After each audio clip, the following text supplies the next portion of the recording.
The products we sell, the function of what we do is no longer the key to success. Instead, we have to start thinking of this new world that we are in. Think about all of the companies you respect, you buy from, the ones that you love. They have all figured out how to say what they do in 1, 2, or 3 words. The idea is they stand for something.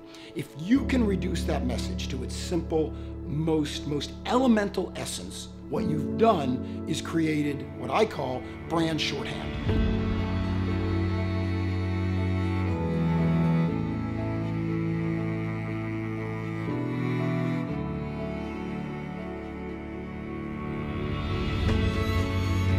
Every one of our businesses uses the same components. The difference is the way we present them, the order we put them in. But more importantly, the difference is the effect that they have on our customers. We have to stop thinking about function. We have to start thinking about feelings. You can solve your customer's problem. That's great. Lots of companies do that. But if you can show your customer how your brand can help them be who they want to be, that's where everything changes. I was very lucky growing up as a child because my role models were my parents.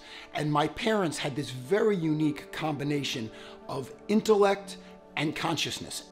They built great businesses, but they did amazing things. My parents put on the first anti-segregation sit-ins in the South, in Miami in 1959. And it was important to my dad that he didn't just tell me that, but he showed me that. And he showed me in a way that I went, oh, okay, I get it. And really, that's what I try to do with my clients. It's easy to make things hard. It's hard to make things easy. One of the things that brand shorthand does for you is it helps you both identify and establish long-term relevance.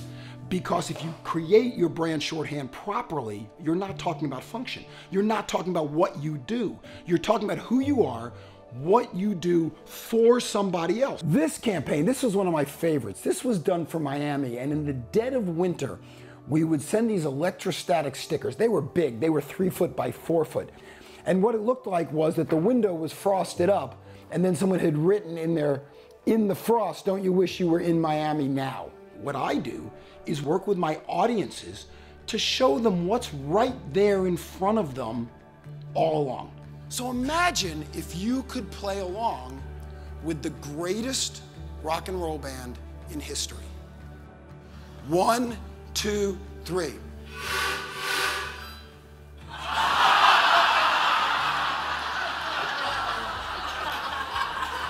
Let's do it again on the count of 3. Out, in, out. 1.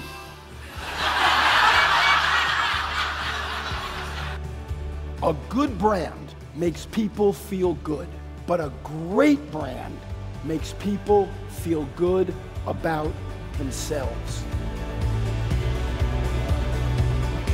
All my life has taught me really one thing.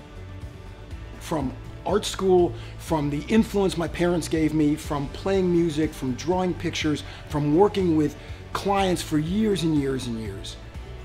Reduce your prime benefit to its most simple terms in the viewpoint of your customer. Let them understand who you are and why you matter. I found it to be extremely energizing. It was one of the most impactful keynote speakers that I've ever been to in my career. Figure out what it is around you that matters and figure out the simplest way to create those connections.